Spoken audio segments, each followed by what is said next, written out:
Hello, hello, and welcome back to yet another episode of Dark Shad-Bros. Want to take this time to thank each and every one of you who supports us week after week. We really appreciate our long-standing audience and fans who have been tuning in since day one. And if they can't watch it real time, they watch it on YouTube. So we want to thank you guys and any newbies out there, plus the groups that go out of their way to promote us, in particular the House of Dark Shadows page. Thank you so much for giving us a little plug week after week. We appreciate that. Now, guys, if it's your first time here, or maybe you've been coming in but forgotten, please hit like and subscribe. It's been working because we've been getting more members and more likes and more followers. So it's free, it doesn't cost you anything. On YouTube, hit like and subscribe. Start following. Whoa! Oh my God! As you can see, all the house cleaning. That's my little boy deciding. It's your daughter. Oh, is it my daughter? It's just Is like it the Dark baby? Shadows. Is it the baby? Yes. The set's falling over. It wouldn't be Dark Shadows. All right. Whoa! It's gonna go down again, John. And that sounds really bad too. But We're speaking of the furniture. hang on a second. Okay, there we go. There we go. Where was I? Thank I God don't I'm know. wearing pants. Yes. Thank God you're wearing pants. The Yes. the likes and subscribe are working. The likes and subscribe are working. There we go. There we go. So please continue to do that. Now, for those of you who don't know me, and there's no reason in the world why you should, my name is Peter Mack. I've been a Dark Shadows fan. I saw the show first when I was 4 years old in 1982. And if you do the math, you are dead meat. When it was on NBC in the afternoons, then started watching it on the New Jersey network very intermittently because in those days it would get preempted for the news. So you'd be watching Sarah haunting Collinwood, and then all of a sudden you were in 1795 and Josette and Barnabas were getting skeleton heads sent to them in the mail by Angelique. And then finally the VHS tapes came around, and I was a full-fledged fan, getting my VHS tapes every month, going to the Dark Shadows festivals, started working at the festivals, doing one-act comedies there. Blessed and fortunate enough to work with some of the actors, including the late, great Laura Parker, and so on and so forth. And I worked primarily in the musical theater, in the world of cabaret, singing the Great American Songbook, old-time Broadway, and working primarily as a Judy Garland tribute artist. So that's my story, and I'm sticking to it. And I'm going to move it over to Michael Panzerato. Hi, good evening. I'm Michael. I have also been a lifelong, well, not lifelong, but since, good God, 9 years old, 8 years old, a Dark Shadows fan. I saw it on WBFF Channel 45 in Baltimore, which boasted also my other favorite, Lost in Space, but that's another story. I love Dark Shadows. I love this opportunity to be able to talk about something that's so near and dear to my heart with these guys. It's wonderful to just get out and chat about something that, like magpies, that you're so crazy about. I also do a bit of acting. I voiced Dr. Zachary Smith in Lost in Space, Escape from Earth, which you used to be able to see on YouTube. So it got pulled down over some issues, but hopefully it'll be back up shortly. And I do shows at conventions with the robot and things like that. So keep me in mind. Keep watching. Please hit like and subscribe. It does help. And send money. No, I'm kidding. I'm only kidding. Anyway, I'd like to take this moment to pass it on to DJ, who is indeed the brains who keeps this whole thing together all night long. Hey, everybody. Thank you, thank you. So glad to be here. I am DJ. I am Peter Mack's husband. And I, from time to time, will look away from the camera. I may be looking down or looking at my phone. It's because I'm doing something technical related to the show. Most specifically, I'm trying to get your comments on air. So if you have any questions, please put them into the chat room, either on YouTube or on Facebook, and I will make sure that we get those comments or questions up and into the actual broadcast, so you can be a part of the show too. And we have performed with several of the actresses from the show, Marie Wallace and Laura Parker. But we'd be remiss if we do not mention that we performed with Nancy Barrett for several weeks in a cabaret show Peter and I did, as our alter egos, Judy Garland and B. Arthur. It was called Judy and B and Nancy Makes Three. We have some proof of that we'll show you later. But that's about it. Back to my husband. That is correct. That is correct. And Donna Wandry. Yes, Donna Wandry did a show with us with Marie Wallace. So yeah, it's been fun. It's been fun getting to work with the fans and with these stars. And please submit your questions and comments. We love getting your input, your questions, your thoughts. Bring them to us. Also, I want to mention that Michael has done a wonderful independent horror film called The Dabbler. It's on YouTube. Where can they find it, Michael? It's We've got Studio to plug Synonym. Studio Synonym. Thank you, guys. I really appreciate that. I'm partnered with, his name is Nick Halderson, and he's a brilliant filmographer. And it's part one of a three-parter, so the other two are coming. Check it out. Shades of Dark Shadows. I think one or two little Easter eggs in there that you'll see. You definitely want to check it out. It's great. Really, really good. Unnerving. I said that to you, Michael. It's actually unnerving. I had a girlfriend who described me as that once. But anyway. Unnerving. You're getting on my nerves. Right.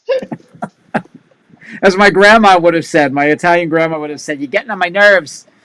Maybe that was it. I got one nerve left. You're jumping on it. You're working it. My mother. You're working my last nerve, kid. Right. It's very common. Very common. Let's see. We have some comments. Among the Italian moms. Oh yes, among the and the Jewish moms. Because there's a lot of, Bob Pierce says, unfortunately, she's one of the DS stars I never got to meet. Of course, all of the conventions I went to were in LA.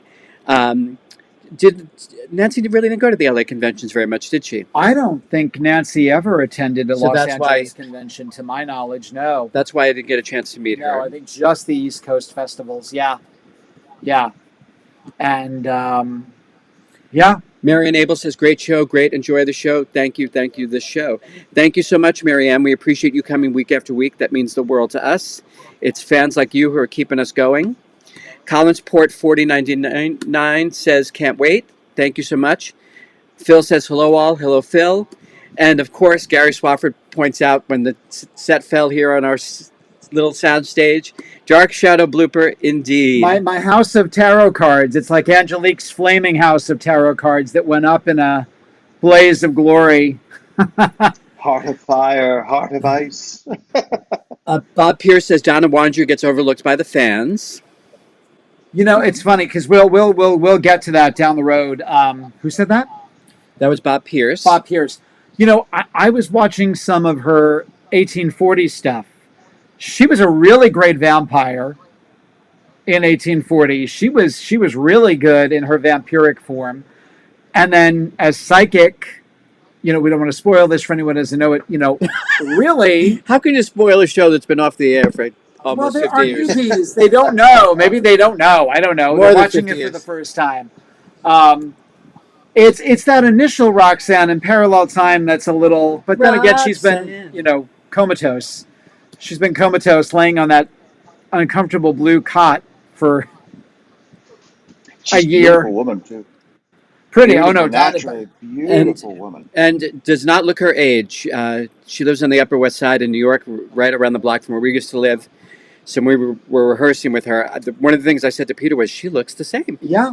Well, all the Dark Shadows ladies, you know, it's like they have portraits in their attic. Yep. They truly do. In fact, Donna, I don't have the information, but Donna is doing something this month in New York. It's a free event. It's a monologue, but it's a theatrical evening.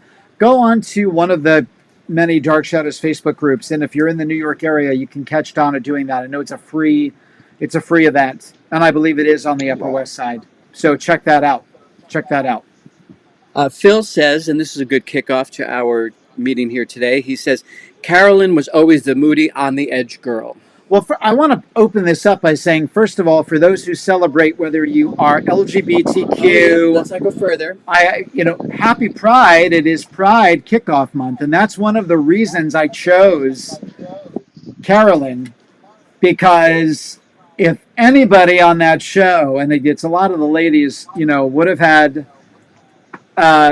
an eclectic group of friends, and certainly some of those boys she was dancing with in the Blue Whale, you know, They dipped their foot on the other side of the dock. Mine is Harvey Keitel. Do do do do do do do do You know. do do do do do do do. Porn music. Yeah, I agree. Yeah. Carolyn was without a doubt an LGBTQIA, Plus. It was advocate. wild. Yes. Open-minded. We should take this moment to point out that the Blue Whale is actually based on a very famous gay bar. And you know what? It's interesting. I'm glad you brought that up, John, because You're I've been welcome. doing research because we're getting into the 59th anniversary of the show in a few weeks. I mean, they were prepping Not the as Blue Oyster. not the Blue Not the Blue Oyster, Oyster. El Oh, Bimbo. okay. No, not Right? not the Blue Oyster. This is when they started. I mean, they were in pre-production. They were getting ready to go up to Newport and take all of those great shots of the house and Vicky walking around and all that stuff. That's what they would have been doing 59 years ago this week. So, and I recall it was a very tight schedule because they had to do that and then be in the studio on 67th Street and get the thing up and running. So they did it all on a very, very tight schedule. But the Blue Whale, yes, is in fact a very famous gay bar out on Fire Island that was around in the 60s, as was the Eagle.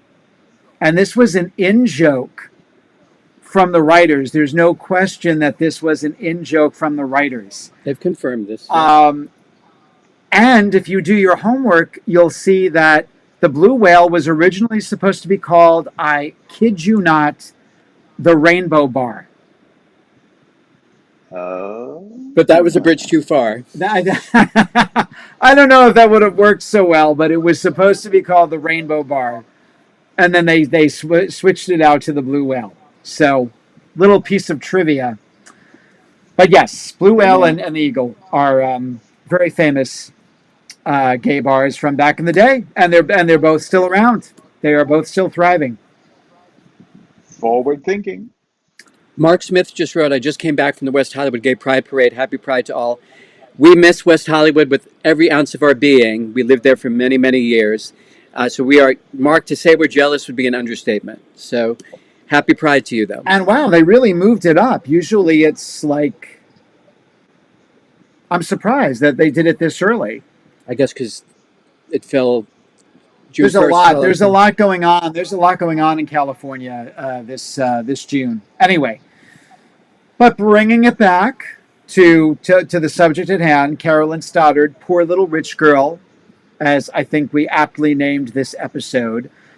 She really was. Oh, let's say hello to. We have to say hello Hey, to Mom. Mama Michael. Ma. Hey. Hey, Ma. Okay, sorry, I didn't mean to interrupt you. Thanks, Ma. You were saying. Michael's mom faithfully tunes in and watches us. First of all, what a great character. And so many different people auditioned for the part. Again, in doing my research, Catherine Lee Scott read not only for Maggie, she read for Victoria Winters, which she would have been a very good choice. She read for Carolyn, and they actually put her in a blonde wig. Not the little short one. I don't think that she wound up as Maggie. But they perceived Carolyn as a blonde. And so according to one of the books, she was tested in a blonde wig and read for the role of Carolyn as well. Nancy was submitted for Victoria Winters and just said, I am all wrong for this girl. She's, this nebbishy, milquetoast governess. And then she read the character breakdown for Carolyn and said, she's got too much money, she's got too much freedom, she's got too much hair, she's me. That's the role I want, and couldn't have asked for a better Carolyn Stoddard than Nancy Barrett. Robbie Cochran writes, Nancy Barrett was a multifaceted actress on Dark Shadows who did a great job playing a wide range of characters. We would argue to say she is perhaps the best actress on the show. She was the best, and Michael, I'm sure you go along with this too, as far as character acting. And she said, one of the reasons I didn't want to be Vicky was because I didn't think of myself as a leading lady. I thought of myself as a character actress. And it was a juicier part. And the character parts almost always are. Yeah. Even Vincent Price, that, whose birthday just passed, he said, when you're the leading man, you don't get to do, but when you're the villain or the character, you get to do a lot more. Sure. Take it, Michael. my guy, that was his contention as well, that I'm a character man, and that is the best thing in the world to be. But to the argument about her being the best on the, not only did she play the, like, who had the most Thayer, the most like different characters, the amount of, who had the larger amount of Number wise, I believe it's Thayer. Thayer. Okay. And probably Carolyn, probably Nancy she's right got to under. be up there, yeah. She and divergently different. I mean, she even played different sides of it. She even played Mad Carolyn. So Carolyn, Mad Carolyn, Millicent, all these people, and she played them so beautifully. So yeah, I would be inclined to agree. She, and definitely the best choice for Carolyn. Maggie, you kind of get a hint of Carolyn, I think, when in Parallel Time, when she's kidnapped by what's the Jekyll and Hyde character? John Yeager. Oh, God. Yeah, when she goes a little loopy, I think you get a taste of Carolyn sometimes in there, but I don't think she could have. I don't think she would. I think she's right. She was the perfect choice for Carolyn, Nancy Barrett. I was saying to John, I said, she played so many different characters, and we're really going to focus on Carolyn today because all of those other characters, plus, as you mentioned, the different Carolyns, Carolyn in the present day evolved from 1966 up until 1971. She totally evolved from being this very young, seemingly sexy, but very much like Blanche Devereaux. There's a lot of, that kind of, oh yeah, girls just want to have fun, but she's broken inside. She really is this fragile little girl underneath it all. Mm-hmm. Pitiful. Yeah. You have a lot of pity. You have a lot of pity for her. Mm-hmm. You feel sorry for her. Yes, sir. I agree. Mm-hmm. And especially in that first year, there's so much because of that one of my favorite episodes is when she meets Vicky. And I think that's... Me too.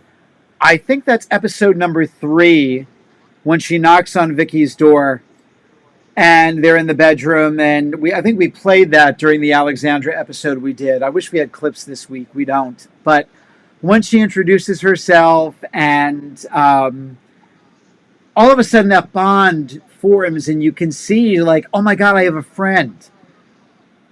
Mm-hmm. Because I think a lot of the girls didn't like Carolyn. They were probably jealous of her.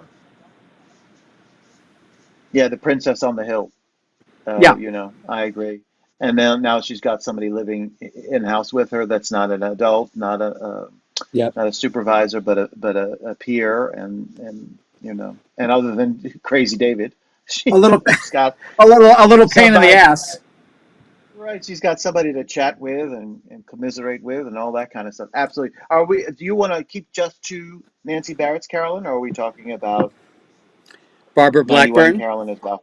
I was thinking, yes, we can totally go down that road because you've got the Barbara Blackburn Carolyn, and then we have Jessica Chastain, who we didn't get to see a lot of in the 2004 pilot, but another different Carolyn. I mean, and Jessica Chastain is a brilliant actress. I mean, I could watch The Help, and just her scenes with Octavia Spencer.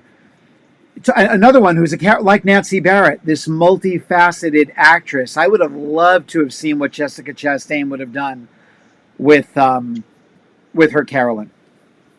Yeah, and I saw it. I didn't. It took me till about the end of the damn pilot when I realized, oh my God, that's Jessica Chastain. So and I think Barbara Blackburn played the Carolyn dead into the whole Blanche Devereaux thing, where Nancy, of course, she had more time. Nancy Barrett did, but Barbara Blackburn was really the sexy. There wasn't a lot of like. Our Carolyn was sweet too. Yep. Yeah, there was no sweetness with Barbara Blackburn's Carolyn. There's actually a whole thread going on separately here in our chat room where they're saying that the Barbara Blackburn interpretation is almost similar to Carolyn Parallel Time, the Nancy Barrett in Parallel Yeah. Time. Yes. Hmm. Yes. Yeah. I'd agree. I would agree. Because she has Um, more of a I, bitchy, a real kind of Yeah, haughty bitchiness about a her. real edge. well, like the guy said something about her tires or something in the club, and she said, "Oh, you'll never." You'll I never can't ride see them. that. Yeah, I don't see Nancy Barrett's Carolyn being like that, or I think I waver with the concern for Joe Haskell that Barbara Blackburn's character had because she was after him so quickly after the death, but I don't see that in Nancy Barrett's Carolyn. Her concern for people was genuine, for David, for Dr. Yes. Hoffman. And even as deeply involved as she would end up being with Barnabas through that whole thing, quite a few times she was like, "I don't want any part of this. This is all full of you," and you don't get that from. I don't feel Barbara, that from Barbara Blackburn. no, she would have driven that stake through Daphne's heart. If Stokes couldn't do it, she would have been like, "Give me that thing." Oh yeah, and I mean, look, she was all too happy to kill Dr. Hoffman when Yeah, Julia caught her with the knife in the room. She expressed exacerbation. Carolyn, Nancy Barrett was Barnabas. This isn't right. She really cares for you. she really loves You're you. you're being yeah, you're being cruel. That kind of thing. You don't get that at all from And the the others. backstory for Barbara's Carolyn was and I think that's one of the cut scenes. You can watch it on YouTube when she's driving Vicky down to the stables and says, "I was modeling in New York."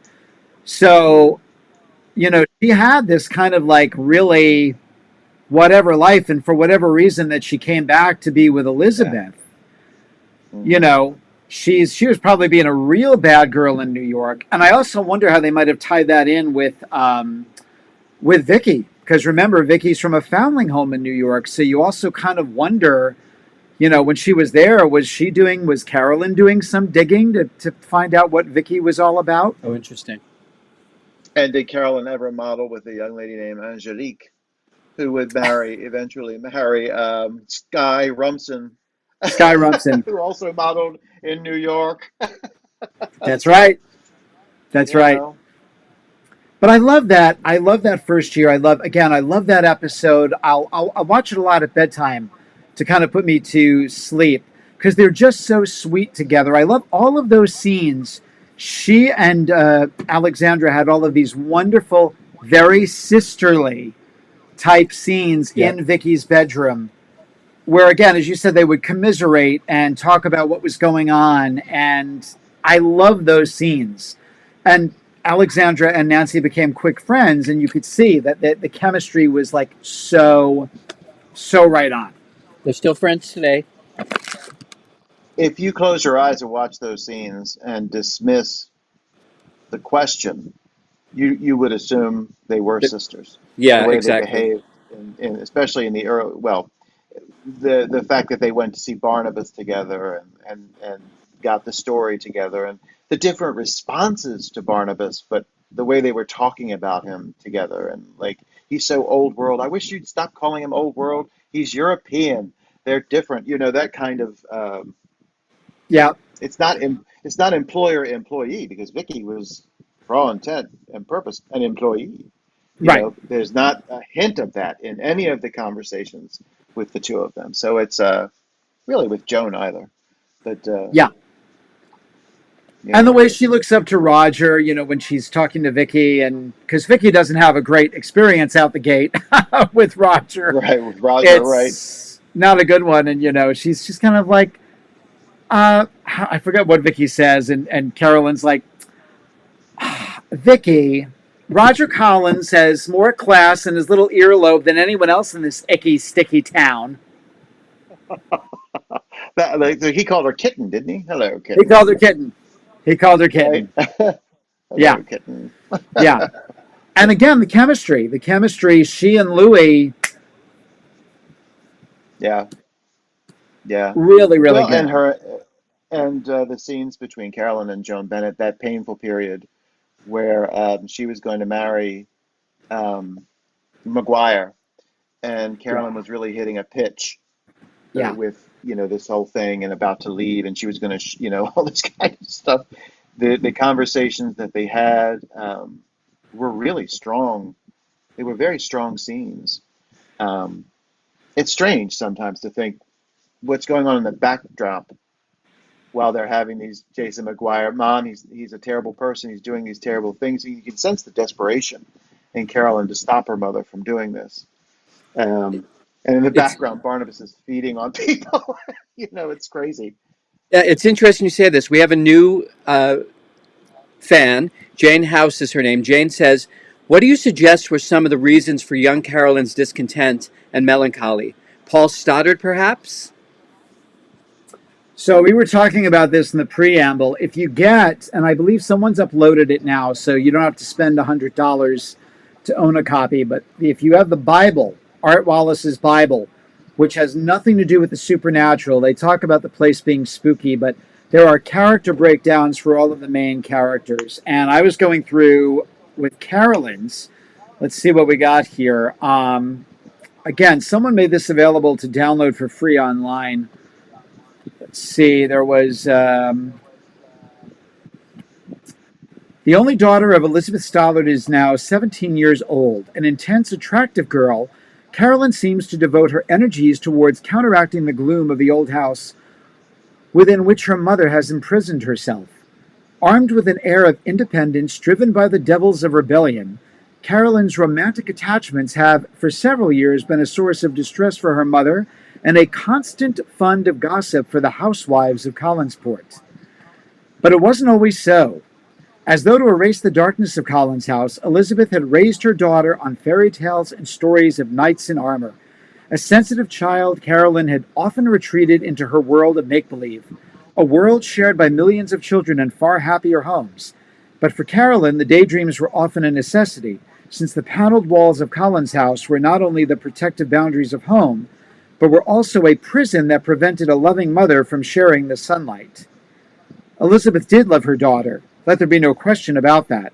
All the affection, compassion, and warmth the older woman possessed were channeled towards the girl, who was the only reminder of a marriage that had lasted much too briefly. Elizabeth's energies were devoted to ensuring that, for Carolyn, the happiness that she herself had never really possessed.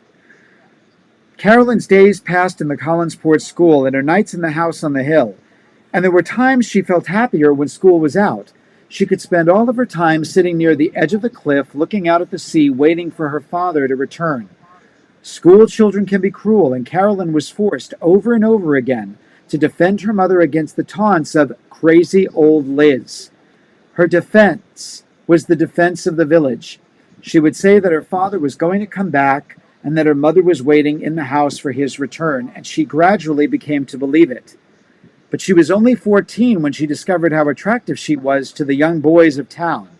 To her it was an escape, going out on dates, chasing around wildly, wrestling in the back seat of an old car, or dancing to the frenzied music of a roadhouse jukebox.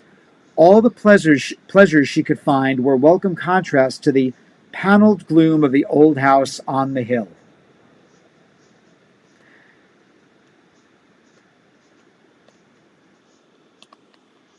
Elizabeth thought she understood Carolyn's drive, her need to get away, to escape from the oppression of years in the old house. What she didn't understand was the fact that Carolyn was propelled by twin devils, freedom and fear. As much as she longed to breathe the fresh air away from Colin's house, the tormented girl was terrified of what the air might be like. She had seen what commitment could do. She had seen and lived with the results of her mother's marriage, and deep within her, unrecognized by herself, lurked the barrier that said, "Don't commit yourself to any one man. Marriage breeds unhappiness, loneliness, dark corners. Don't get trapped into it." And so she played the field. There you go. Nature or nurture? Product of a perfect storm. And that's just how she was played, Yeah, yeah. you know. All of that sweetness and naivete and all of that. And I think of all of them, other than maybe Maggie, well, Victoria had her her kind to share because she was bitten by Barnabas too. She had so much supernatural interference in her young life, in Carolyn's life, but she managed to keep a steady hand on, Adam and all of that. And good Lord. She's so conflicted because she's got Joe, and there's that wonderful line where she's almost talking about having a crush on her Uncle Roger, which is Yes. a little, that does get strange. that gets a little, she's there's a little, I don't want to say Oedipus Rex going on there, but Roger mentions incest.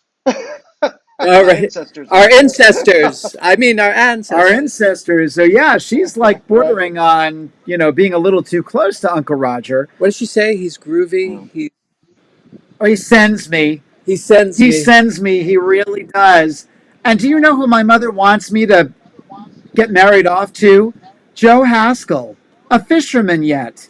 Now, I mean, if you had your choice between someone like Roger Collins and Joe Haskell, who would you choose? Someone said that on stage at a festival and en masse. Men, women, and children.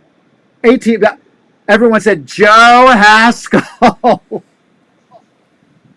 That's interesting for a lot of different reasons, because it shows, it echoes, or the rebellion with her interest with Buzz, that she's deliberately, it shows manifestly that she's deliberately picking somebody to tweak her mother, or to tweak the Collins sensibility of what a man should be.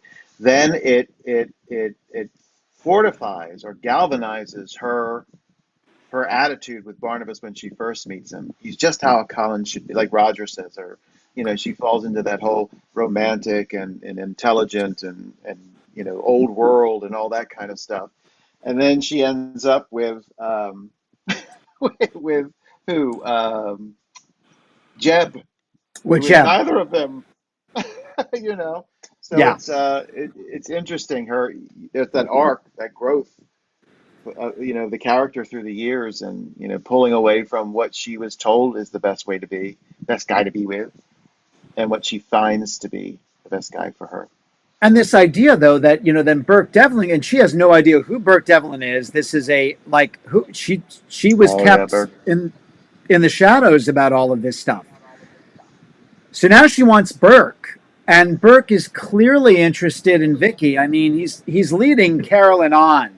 Even if he might, I mean, in this day and age, I truly believe if the show were to be rebooted, we'd probably see Carolyn and Burke going to bed together. Yeah, I agree. It would be a sexier. It would be a slightly sexier Dark Shadows, and we would see Carolyn and Burke going to bed together. Mm-hmm. I 100%. Yeah. But then the consternation with Vicky, who she loves, it's like she's, she doesn't want Vicky to leave, but yet she wants what Vicky has. Right. It's the first time she's probably encountered any genuine competition, too. Yeah. I mean, being the princess on the hill and being naturally pretty, she probably never had a sense of, and she was clearly, even though he had a child, she was not only the center of Elizabeth's attention, but Roger's attention, way more than David. So she had all that to contend with. The one that interested me was Tony, of all of her relationships, because it's genuine, but he's so different even in himself. Like, he's disgusted by her sometimes because of who she is, or at least her family. So that always fascinates me. Very much so. Very much so. Yeah, she had a really eclectic group of guys. She kind of, I don't want to say ran the gamut, but, you had Joe, who was the boy next door. Burke Devlin, the sexy bad guy. Buzz. Who's kind of, Buzz, who was like a hippie, not a hippie, but Beatnik. Yeah, Beatnik. He was more of the Beatnik, who is, I believe, still with us and lives in New York. I think he directed Al Pacino. He directed Al Pacino in something. Oh, wow. Yeah. And he's from North Carolina. If anyone wonders, Michael Hodge, who played Buzz, is from North Carolina. And then those original VHS tapes, they cut because they wanted everybody to get Barnabas. So when you go watch the DVDs, you get all that story is restored. There's more buzz. There's a lot more story there. Because they had to make time for commercials. Well, but not even that. What's that? They were afraid the audience was going to get turned off Oh, interesting. by that subplot. So a lot of the Elizabeth, Jason, Carolyn stuff was edited and then restored for the DVD releases. Oh. Yeah. Oh, wow. Yeah. Hell. Well, hell. Well, shit. Hell. Hello, Nick Caputo. Nick Hi. Caputo writes, not only did Carolyn have to deal with the conflict with her mother in her isolation, she then had to deal with a new stranger, Jason McGuire, and his questionable activities. We agreed. And at first, you're right, Nick. And at first, Jason charms everyone. He charms Maggie at the diner. Mark Morgan will answer this question in a minute. Keep going. Sorry. So he's very charming to Maggie at the diner. He tries to get in the way of the fight at the Blue Whale with Willie, which is just before he goes in and meets Maggie at the diner. And out the gate, he does charm Carolyn. And then she starts to see through the bullshit real quick. So you're right, though, Nick. I mean, and Michael, you pointed it out. That's one of the best storylines. When Carolyn really, she sheds all of her little sleeveless sheath dresses and whatever. Now she's in her turtleneck and her tight black jeans and her boots. And she's got her little, not like is it like a sailor's cap? Is it like a captain's cap she's wearing? Yeah.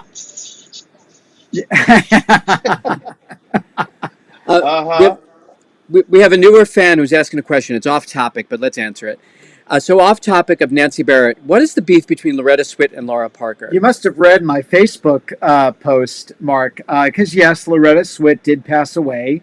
God rest her, a plum age of 87. She was not terribly kind to Laura Parker, when they were filming Race with the Devil. She was very cold.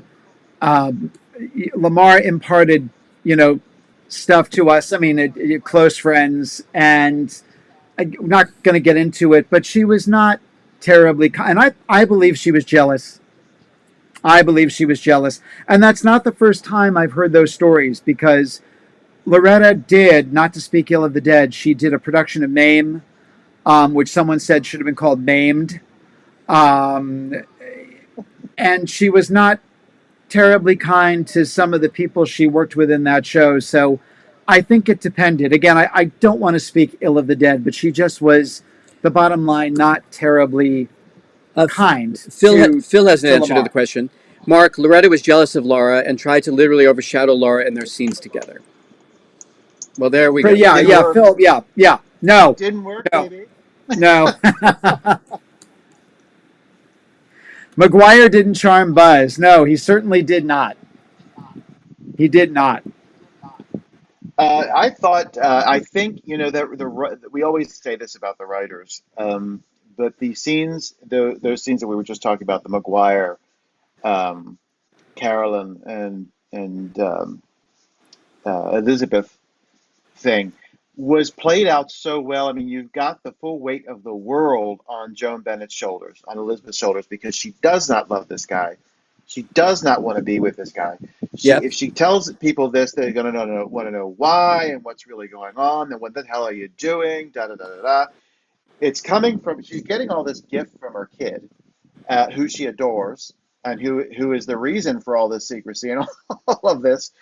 She wanted to be with her daughter, so she's getting all of this from Carolyn, to the point where she's bedridden with depression, and all of this, and she's thinking of jumping off a cliff. Then Carolyn is doing all this active rebellion. She goes to jail. I mean, all of this stuff to piss her mother, to drive her mother to an edge. And it hits that pitch where one of them is going to blow another hole in his ass.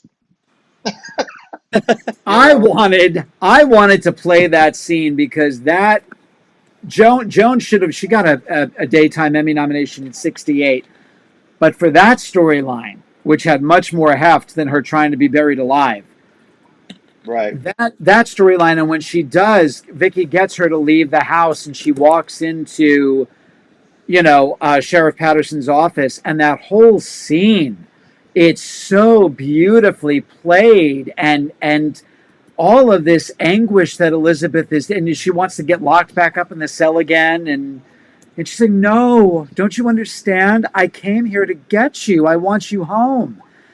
It's so, and the way she looks at her when she realizes that her mother is there, like, Nancy plays every range of emotion in that scene. Every facet. Yes, she does. Yes, she Yeah. does. In fact, I'm going to let you in on a little secret. That's one of my favorites. That's Mine not on the too. list. Mine too. One of my Mine too. favorites because Yeah. of the sheer drama, familial, and the fact that that even because so now you've got the involvement of Big Sister, who also gets in and says to Joan Bennett, go to her, don't, or your mother, all of that involvement with Victoria. Again, the employee overstepping the boundaries of employee. There's something else going there. You know what I mean? It's just so beautifully done. And like you said, in that scene, Nancy Barrett plays every facet of that character out without overacting, which is a challenge. She Especially for an never adolescent overacted. She never. I character. mean, maybe with the exception of, and that's the kind of part you Pansy Faye. Pansy, yeah. That's because Oh you can do well, anything you want. There, you can do anything you want. she's OTT anyway, Pansy Faye. She's written broad. Yeah, So yeah, Yep. yeah, um, yeah. I mean, so you're playing a Cockney dance hall girl. What are you gonna do? you don't want to underplay. Yeah, you know. Oh no. Yeah. I the whole dynamic of that thing is touching. yeah. It's very touching for all of them. You really feel the family out very well in those And scenes. when he confronts her in her bedroom, or he finds her going through his belongings, she goes into Jason's room, and he says, "I want you out of this house. As soon as the wedding is over, you're out of here." That's another scene. Again, the chemistry. You've got two really good actors, Dennis Patrick and Nancy Barrett, and man, that scene where he is telling her, "You're out of here. I call the shots here now, dear, and you're going. You're gone." And no overacting again. No chewing the scenery. No, just two great actors sparring together in a scene. I wish sometimes, and can't do it now, but that the three of them could have been in a panel to talk about those scenes Yeah, together. Joan Bennett, Nancy Barrett, and Dennis Patrick. That would have been a wonderful discussion. And absolutely. those are the things I just saw somebody, not to go too off topic, but I went to get a coffee at Wawa before to wake me up a little bit. And I was talking to the young girl. I said, I want to wake up. We're doing a chat show about Dark Shadows. And this young girl had no idea what it was. And I was telling her about it. And I said, the thing is, the monsters, they were monsters, but those things, that fact was sort of secondary Mm-hmm. to the familial drama that was going on. It was that the fact that he was a vampire was underplayed by the fact that he was trying to save his family. And the same, with this, that these are real good, juicy drama bits, of familial pain and all of that stuff. It's unreal. Now Yeah, I feel my very pulse much. quickening because I get excited talking about Dark Shadows. How good it was. It's you and me both. You and me both. Yeah. So that's another that, and let's go. I want to spin the cycle back to when Laura shows up, and you've got she hasn't seen her Aunt Laura since she was a little girl, so she kind of barely. And again, out the gate, she's kind of sort of willing to give her a chance. Right. But then once like Vicky and everything, then they kind of realize something's going on, and Laura puts the whammy on Elizabeth, and Carolyn has to take over, which the consternation between her and Roger, that she's the mistress of Collinwood. She's left Hmm. her in charge, and you see the change with David, because up until that point, she's really mean to David sometimes. Yeah. She can be really mean to David, and she, Short-tempered, yeah. she's realizing like he's just a kid, and clearly, I love my uncle, but my Aunt Laura is not dealing with a full deck here, and everything changes. Everything changes between her and David, and the way she assumes the responsibility of the house and joins forces with Dr. Guthrie. There's so much good stuff in that storyline with Nancy. You really get the indication. I really, at least I don't. I don't really think of David and Carolyn as being first cousins. They always, to me, are like brother and sister. Yeah. And for what you're talking about, the kind of he's getting on my nerves, like the older, get away, be quiet. Will you be quiet for 5 minutes? And or David, go do that somewhere else. That kind of thing. To her deep concern about him and very the only thing that stands out very in my much like head is Patty, Laura. like Patty and Ross in the Patty Duke show. Carolyn and David remind me of Patty Lane and her little brother Ross. It's very much the same kind of thing. Go ahead, Michael. I didn't mean to interrupt you. I can see that. No. The whole Laura storyline, the thing that really stands out in my head is when David said, "That's not my mom." And I think that they quietly play on that a little bit with even Carolyn too. Like, what do you Well, mean? What do several you people have mean? commented about they love the interactions between Laura and Carolyn in this series. They love the way Carolyn, is able to cut her down at the quick, and yeah. And that she manages to sway Roger over, because Roger, I mean, he wants David out. This has been, great. She's coming. She's going to take him away. I don't have to deal with it anymore.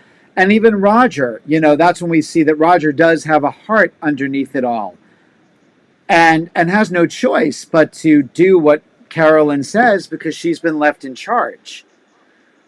It all starts to melt away, and then when they all join forces with Guthrie, it's great. It's really great. And again, that wonderful chemistry between Louis and Nancy. You're mistress of the house. I know. You're bobbing. He said that I always bob my head up and down as Roger. Oh, I know you're mistress of the house. Yeah, he does do that, doesn't he? But you know what though? Again, such a good the way they play it, you really do get a sense of family. You don't get a sense of actors that rich. Some series and soaps that you watch, you get the sense that this is a snotty family, and they're snotty actors playing a snotty family, and you don't have a real sense of genuine uh, familial connection. You never fail to feel connection. As weird as that is for a series about the supernatural, you never fail to feel connection between all of these characters. Yeah. Carolyn, like it when she's bitten by Barnabas and Vicky, and Barnabas have the car accident, and he's human, and just like that, the curse breaks. Her being under his spell breaks, and she's talking with Julia normally again.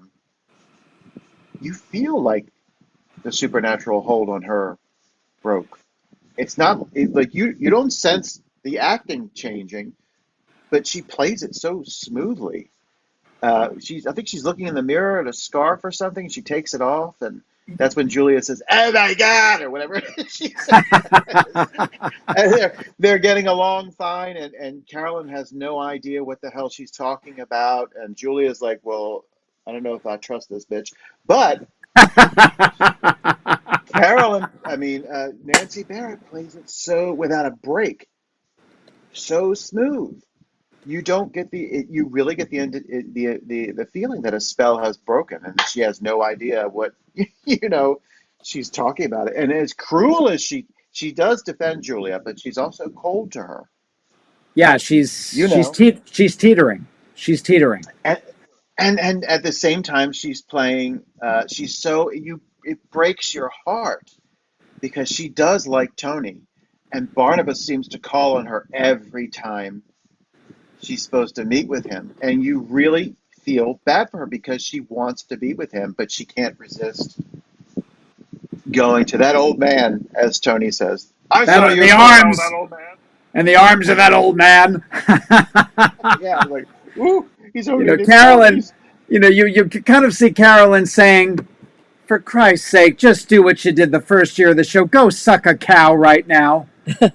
Oh, and when I love what she says to him, uh, he's my cousin. He's my cousin. You know what I mean? Like it's very cool.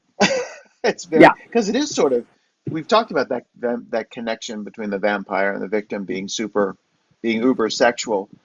I Um, and at the same time her being like, no, no, no, I really don't have anything for him. He's yeah, forced himself upon me. yeah, yeah. And I think too that Tony was going to be the new Burke.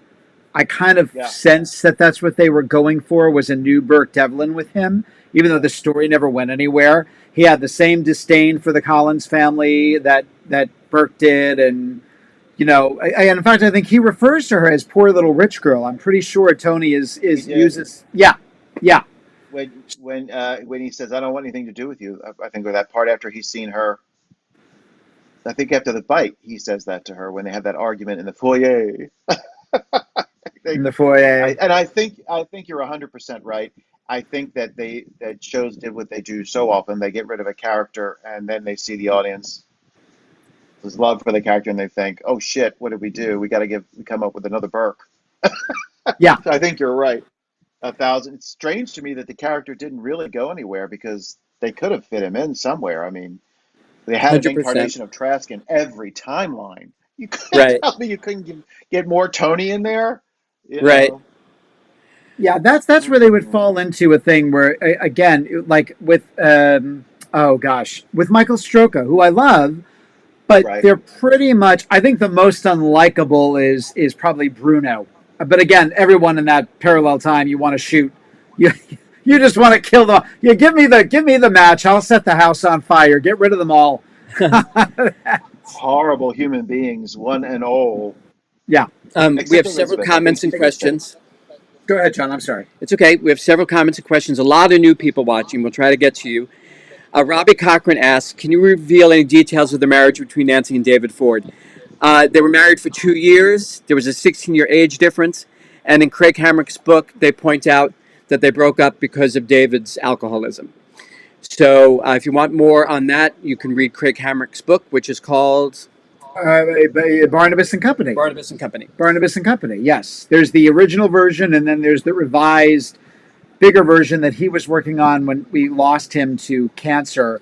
And then R.J. Jameson, who wrote the Grayson Hall biography, she finished it posthumously for Craig. We were very, very close to Craig.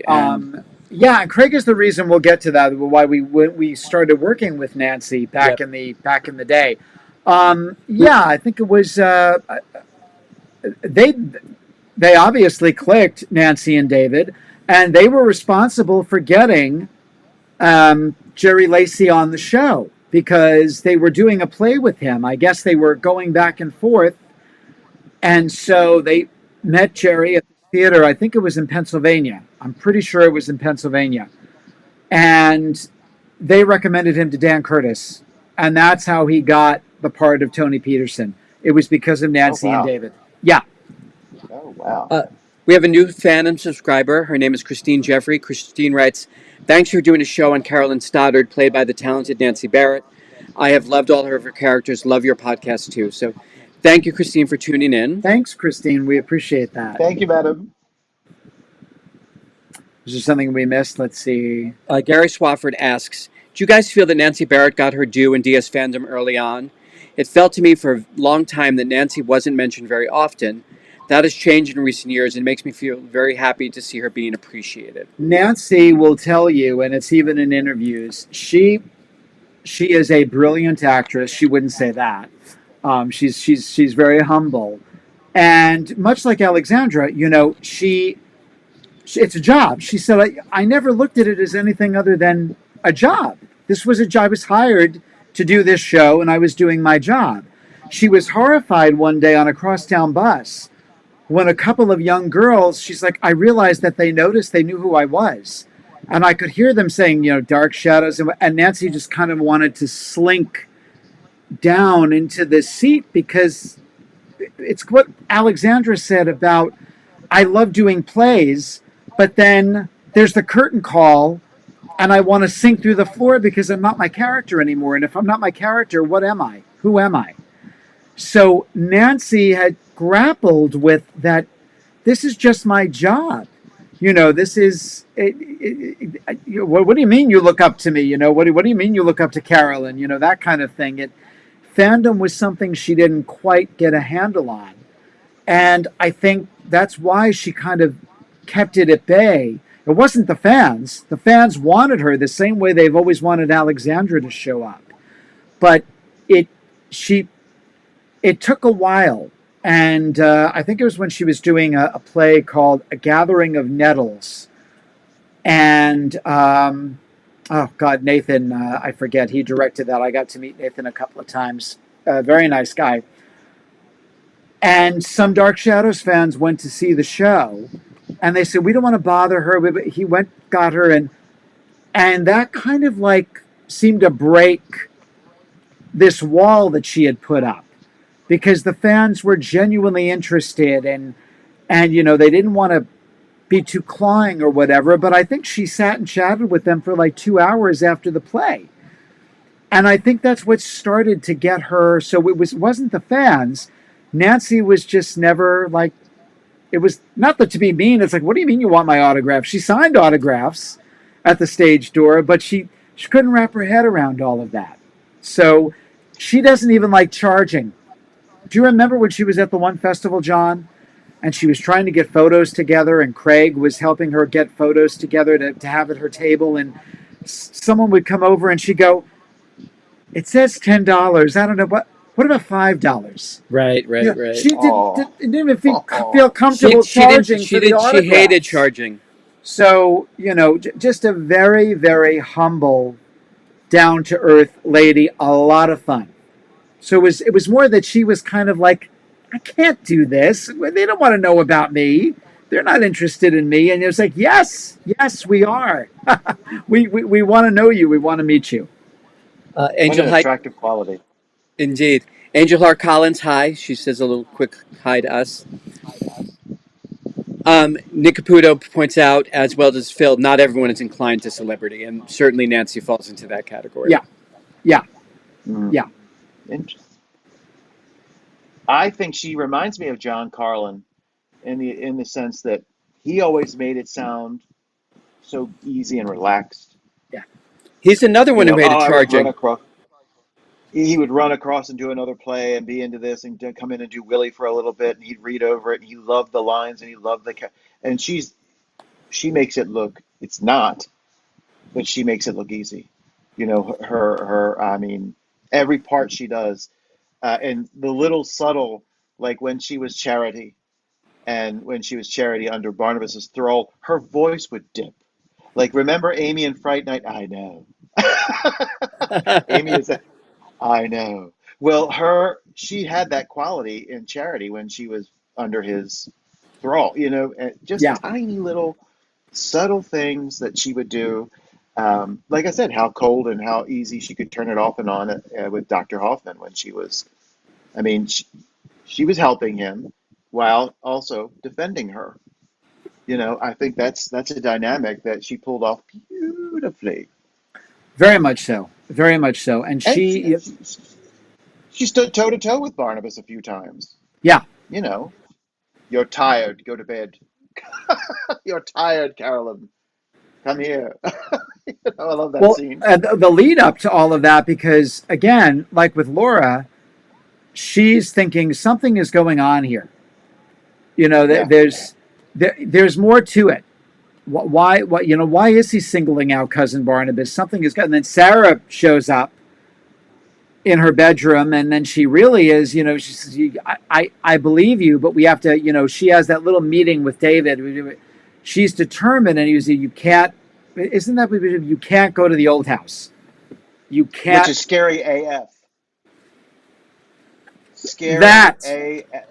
The older I get, the more that scene scares me, because you're like, when you're a kid watching it, you don't realize Carolyn's going to get hurt. Right. You don't think about that as a fan, but now as an adult watching, I'm like, this is scary as shit. Another favorite. He's trying to save her. Another favorite episode, and the way it was directed, her finding the coffin room and the voiceover and then the lid slamming down and it's Julia and Julia's trying to get you got to get out. Just Get out. go now before it's too late. I mean, it won't be old much longer. You know that he's not who he ends up being, and if you let yourself go into that, if you can just cancel out, who he is going to be, and hold him for what's going on in front of you at the moment. That whole conversation with Sarah, where she realizes that David's telling the truth, and then and David says, "You cannot go there," and Sarah gives her the oh my God, the whole thing is so scary. Yeah, You don't want her to go. No, Carolyn, don't go. yeah, It's Right. great. because when he shows And up, this when he the gets scream she her, lets out. the scream.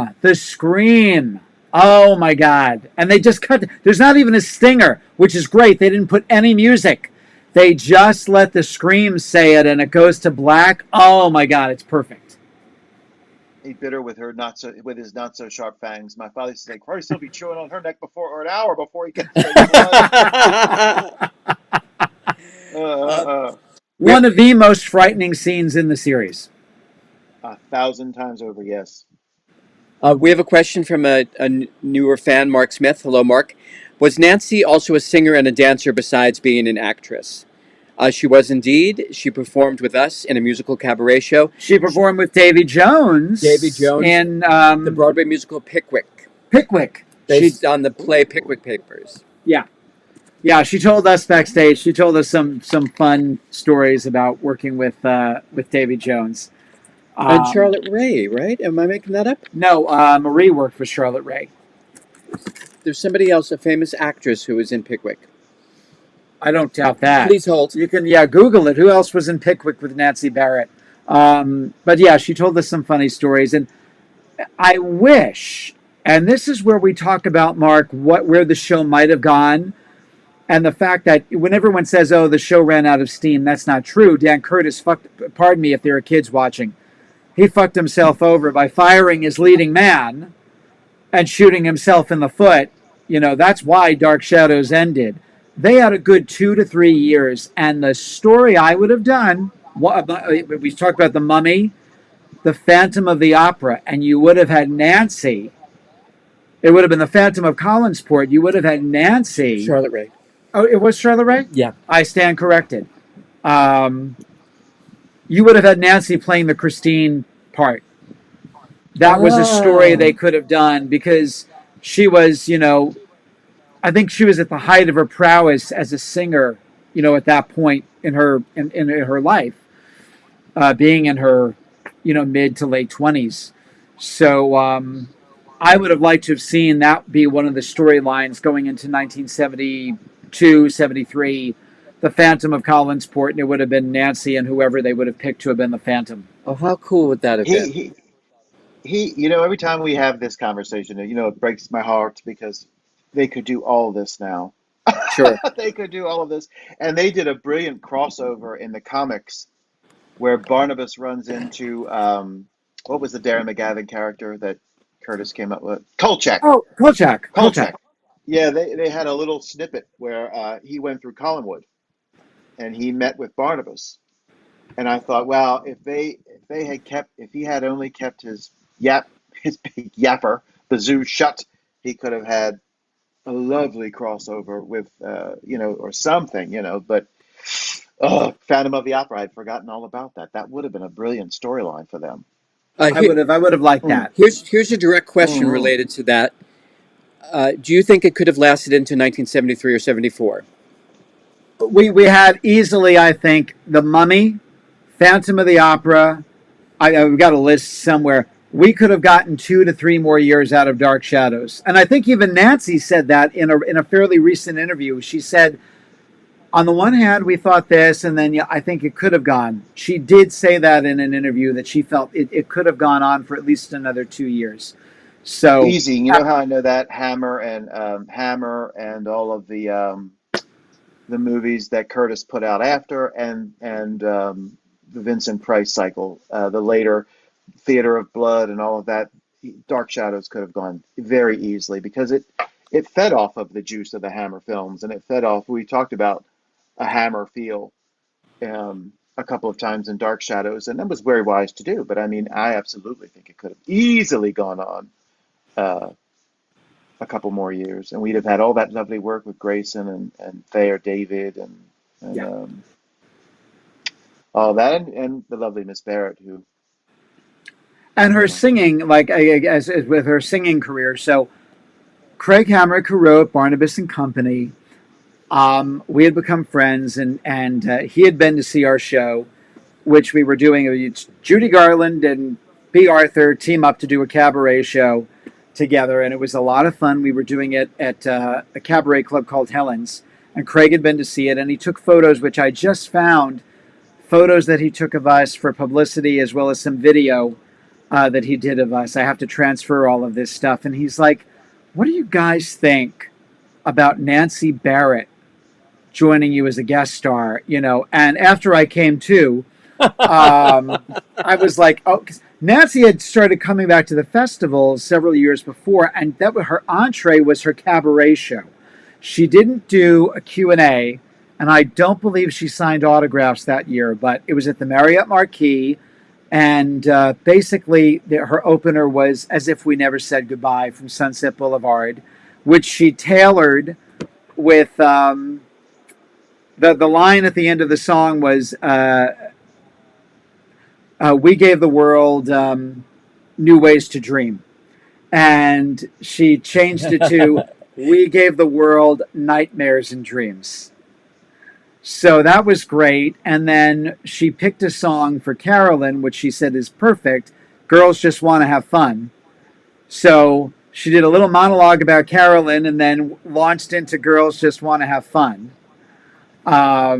So that was great. But yeah, Craig orchestrated all of this and said, you know, "Come on, I'm going to tell her about you guys, and then if she's game, you'll come up to the apartment." And then it was like, I was like in the elevator. I'm going to, I can't believe this. I'm going up to Carolyn Stoddard's apartment.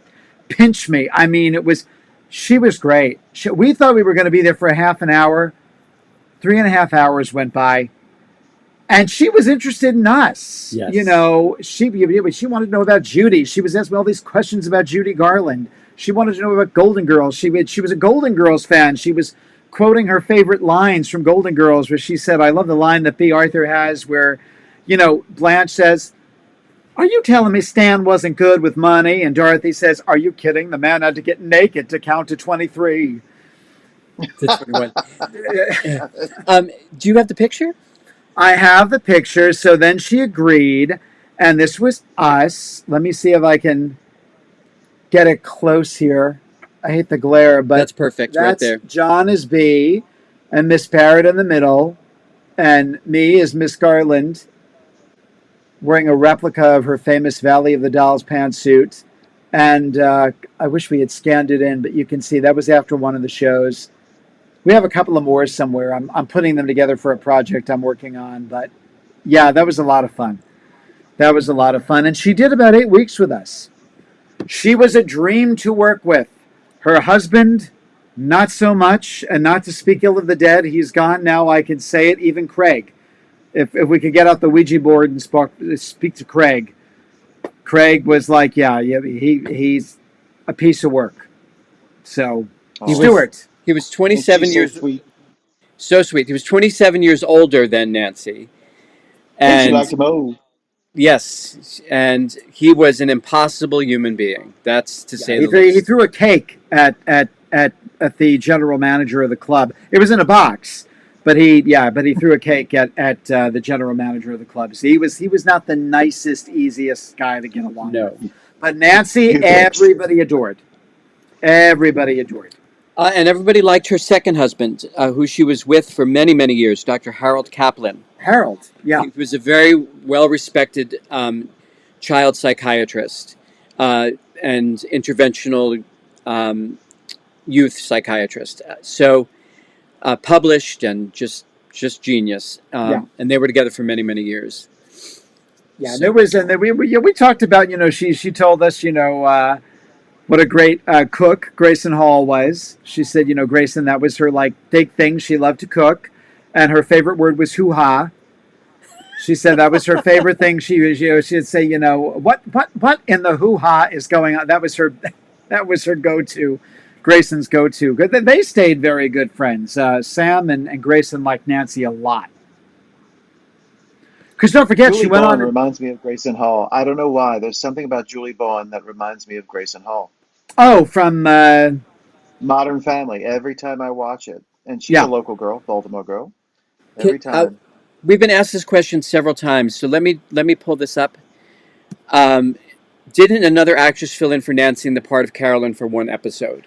That is Diana Walker, whose birthday is coming up. By the way, Johnny Carlin, we love you. It was his birthday 3 days ago. Happy heavenly birthday. Diana Walker, it's because she was sick. We asked her about this. There was something about, there was a picket line. That didn't happen. She was really, really sick and just could not go into work, and they couldn't write her out. So this poor girl, who Craig Hamrick met and he said, fake Carolyn, but she's apparently a very sweet lady. And it was just, she was thrown into it. They put her in a blonde wig, and she said, we can't write Carolyn out. She's got to be in the episode. So, and we asked Nancy, she said, yeah, I was just like borderline delirious with a fever, and I just, but she couldn't go into work. That was it. The part of Carolyn Stoddard will be played by Diana Walker. Diana Walker. Yep. We have a new fan, Michelle Jansch. And let me say, Yes. People attack her. You cannot attack an actress For a day. For one day's work playing a character that's been established for 2.5 years. That's not fair. You can't do that. Agreed. A new fan, Michelle Jansch. This is so cool. Love listening. Thank you for tuning in. Thank you, we Michelle. love doing it. Hit like and subscribe, please. And if you want to keep up to date, click that little bell. You'll get a notification every time we're going to go live. Yes. Yes.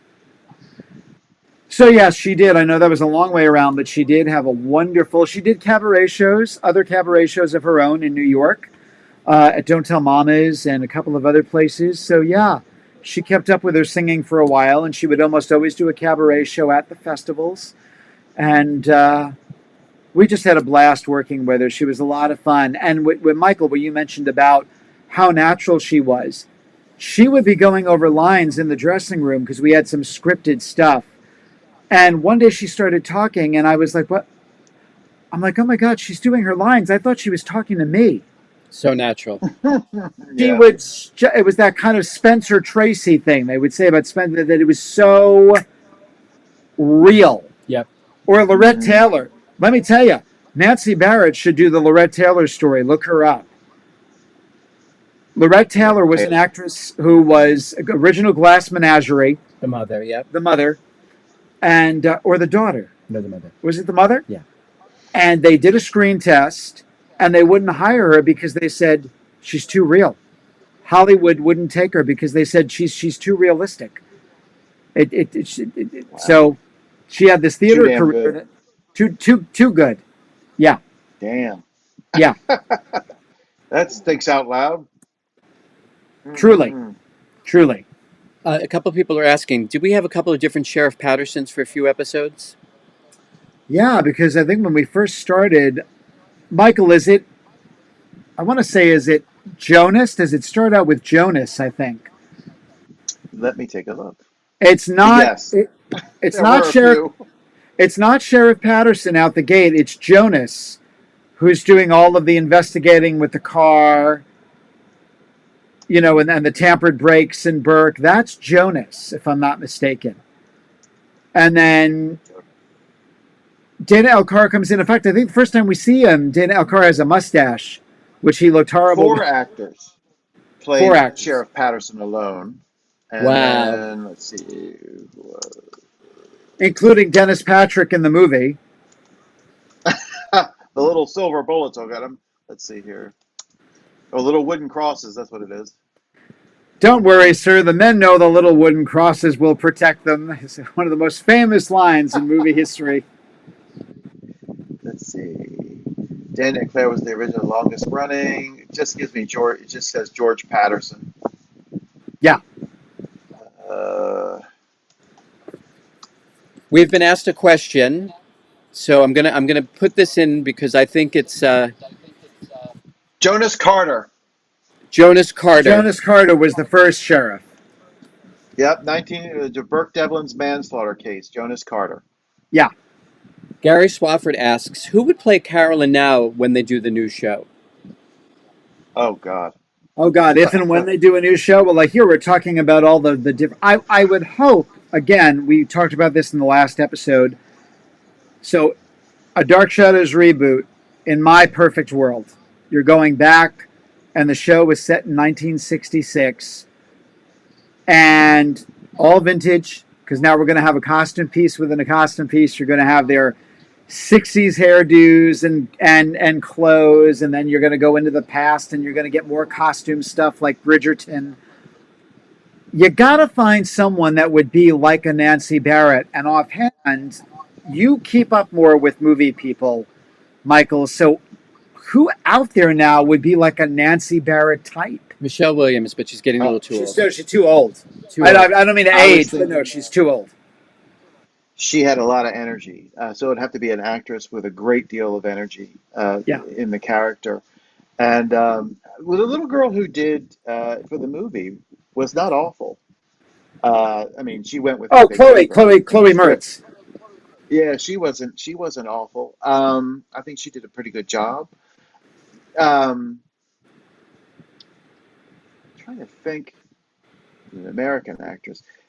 It's interesting because we keep having all these British actresses playing all these American parts, and I don't know who's English and who's not. But I do like the girl who who played in the prequel that I was just telling you about, Apartment 7A or whatever, that played the yes. girl before Rosemary.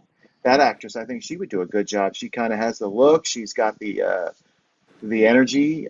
She's got the ability. She's good in The Wolfman as well. I think she would be a goodie. Other than that, I don't really know. Carolyn's tough.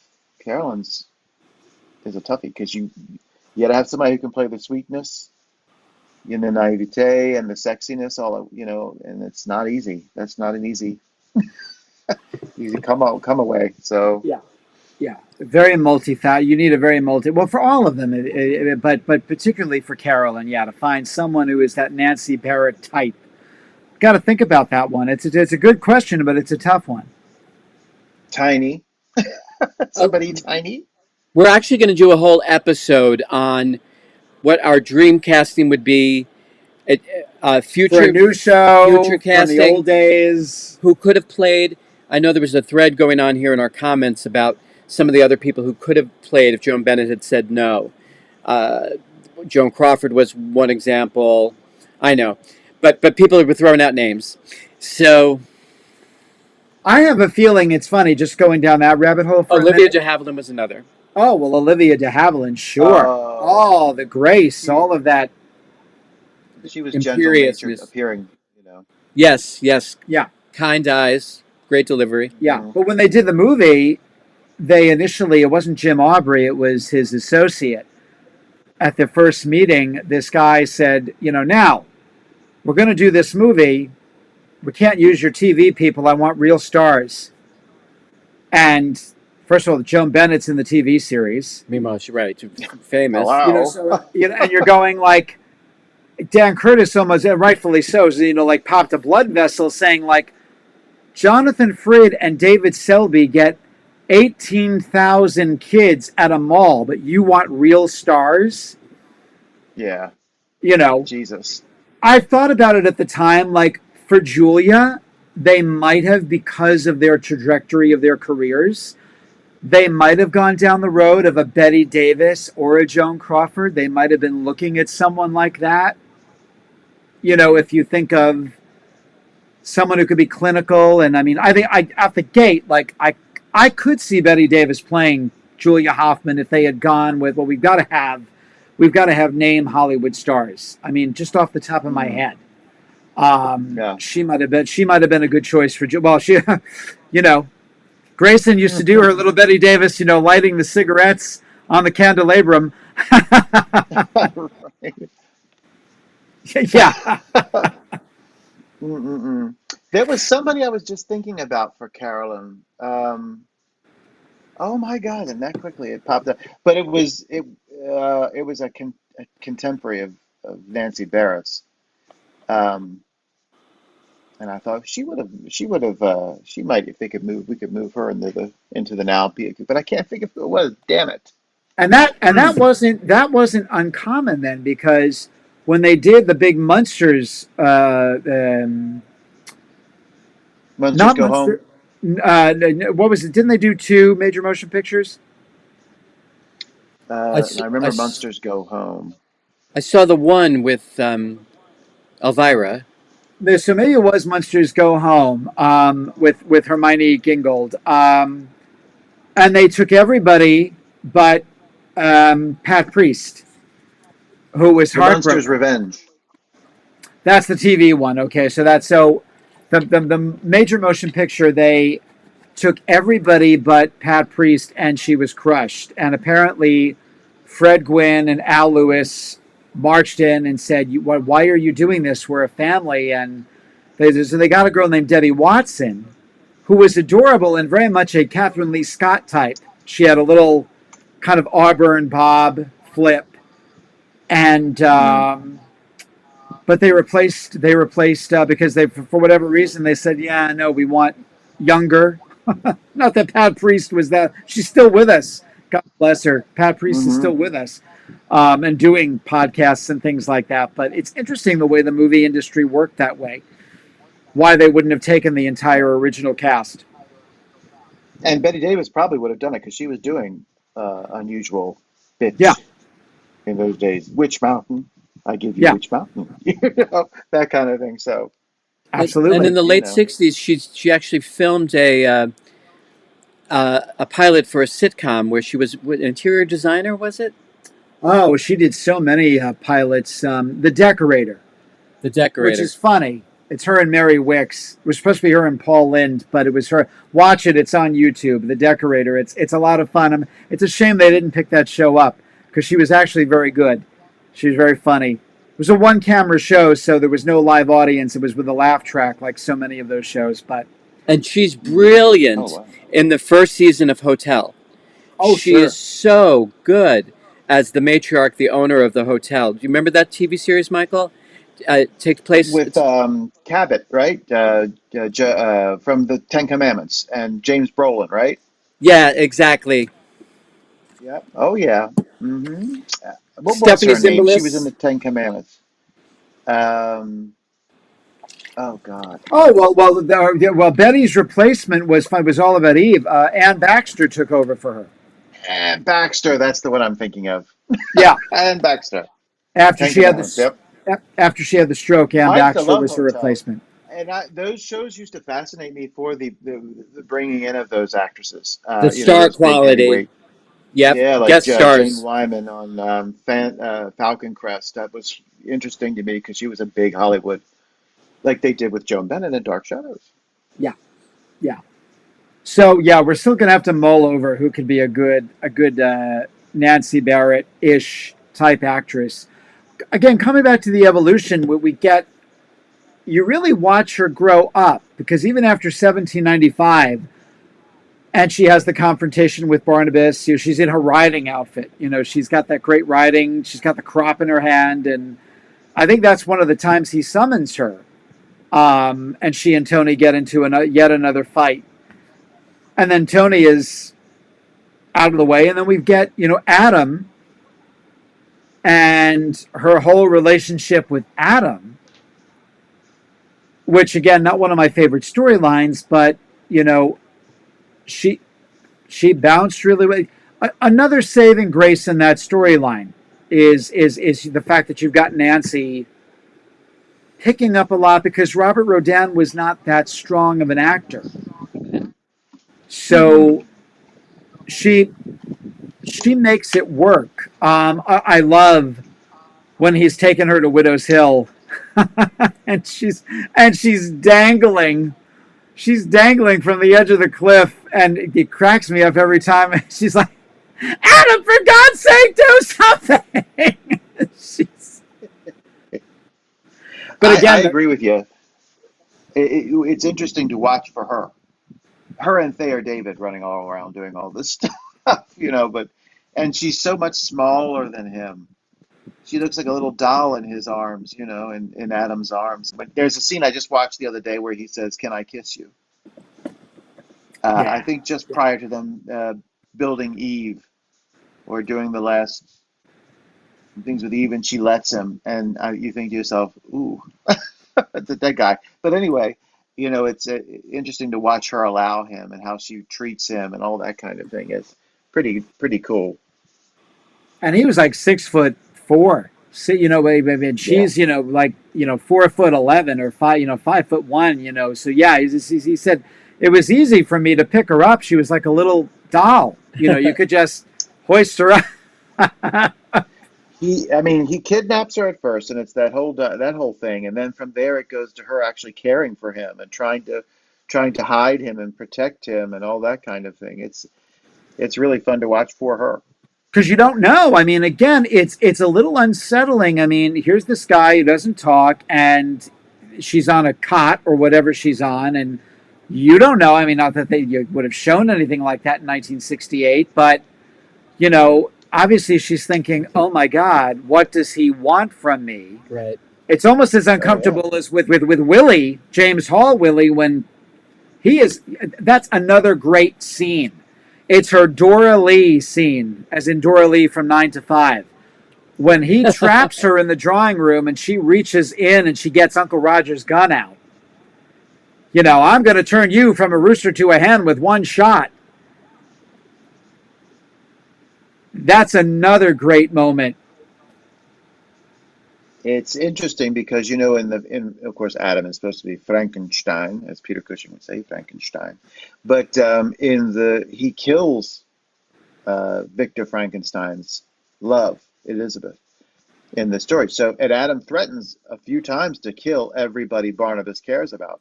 Yeah. So there are moments when you're like, is he really? Is he going to strangle her? Is he going to snap her neck?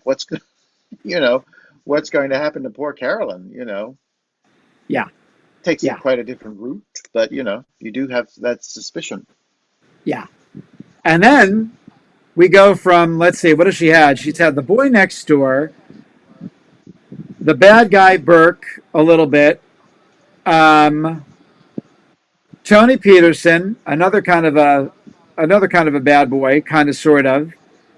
Then she's got The Dr. werewolf. Lang's creation, and now she's onto a werewolf.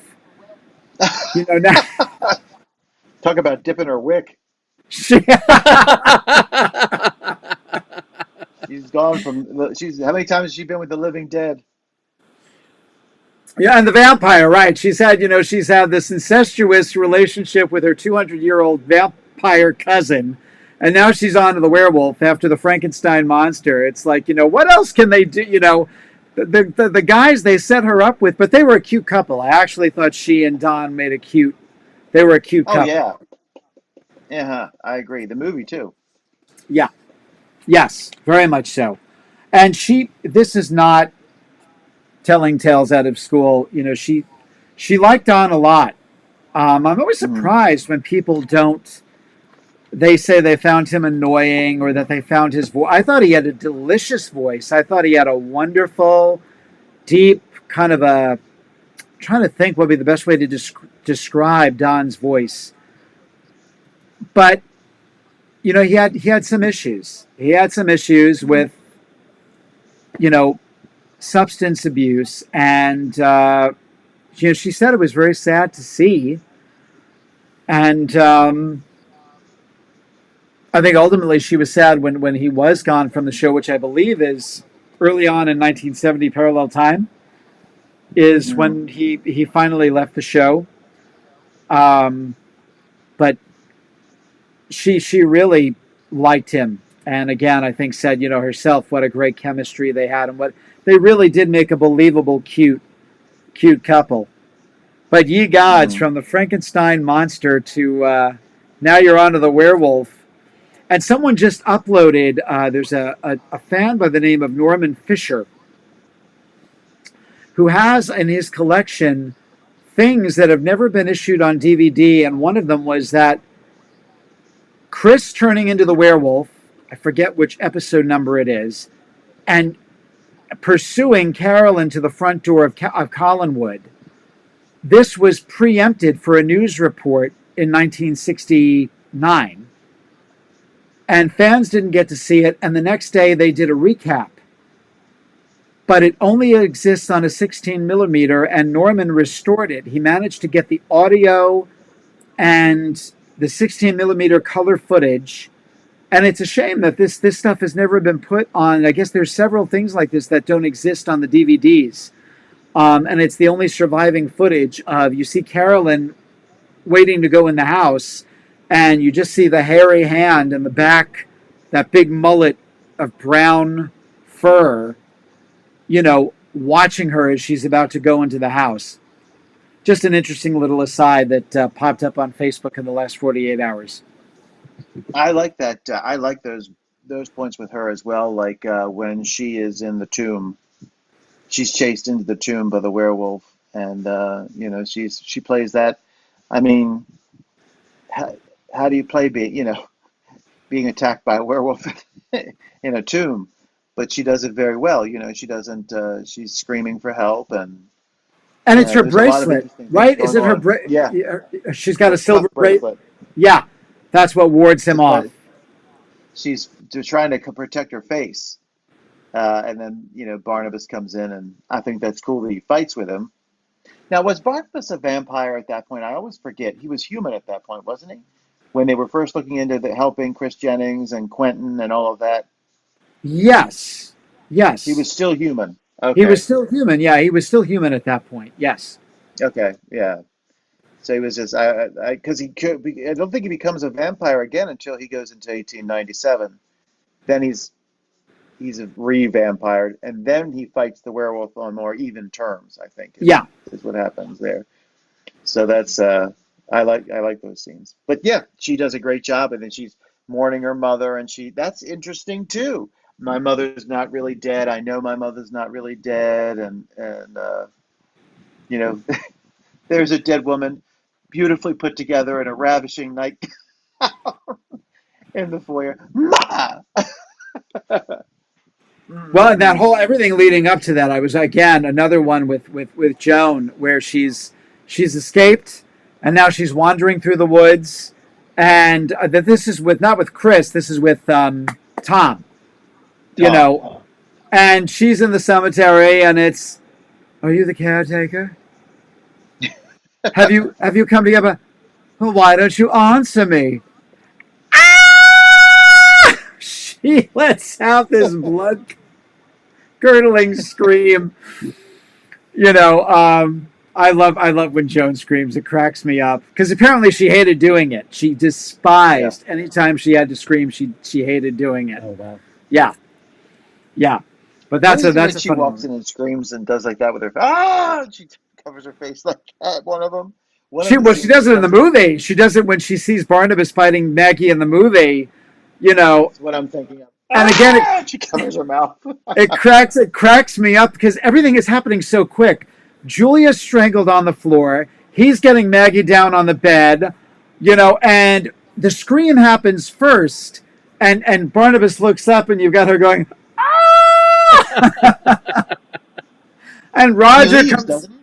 Yeah, Roger comes running down the hallway, and she's like, "Oh my God, it was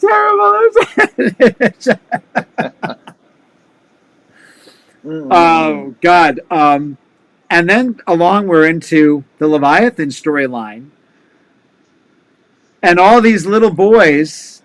And I'll tell you what I love. I love the stuff with her and Michael Maitland. Now, though my sins might be for many, as wonderful as David Hennessy was, Michael Maitland, I believe, next to Denise Nickerson, was the strongest child actor on the show. Because the first kid, well, Joseph is a baby, so we never see Joseph. Alexander, who someone has a picture with, a recent photo, smiling, because the kid never smiled. I'm like, Alexander is the reason why some animals eat their young. 100%. And she's got that to deal with. And then comes along Michael, and Michael is like, I guess, supposed to be about 13. Yeah. And he knows that he's betrothed to her. And the way he's playing the scenes, I mean, he's really making romantic overtures to her. And she's like, but you're a, then she doesn't say a little boy, but, it's just basically like, you're a little boy. And he's like, please, don't laugh at me. Yeah. And it's a little unnerving, but at the same time, it's like, wow. And this young kid actor is playing this brilliantly. Yeah. He's nasty. Yes. He's a nasty little boy. I want you to kill Julia Hoffman now. Yeah. Yeah. He's a rough little dude, but he's not with Carolyn. No. No. And then we get Jeb, who is so obnoxious. I mean, eventually he comes around to way down the line, but at first you're like, oh my God, I want to slap this guy silly. Yeah. He's that being her real true love is tough. Yeah. Yeah. But by then, she's been beaten to death by life. Carolyn has, she's walked the walk with so many dead guys that just the fact that he seems alive might be appealing to her. And then again, her relationship with Paul. Yeah, Paul, showing up. Dennis Patrick, sans the Irish brogue. And Paul isn't nearly as interesting as Jason McGuire, but you actually feel, I mean, by all accounts, we should hate Paul Stoddard, and yet you feel sorry for him. Agreed. Oh, definitely. Definitely. I think for me, he kind of falls into that, like Willie situation where Willie wasn't a great guy, but you felt sorry for Willie and felt maybe he was manipulated by all sides and all of this. But you fall into that with Paul, like, oh man, for Carolyn's sake, let him survive. Yeah. So it's, I agree with you. He's not as interesting as Jason, but you do feel pity for him. And that juxtaposition between Elizabeth, like, really, you're back? Right. Also. And Carolyn trying to kind of like bridge, be the bridge over troubled waters.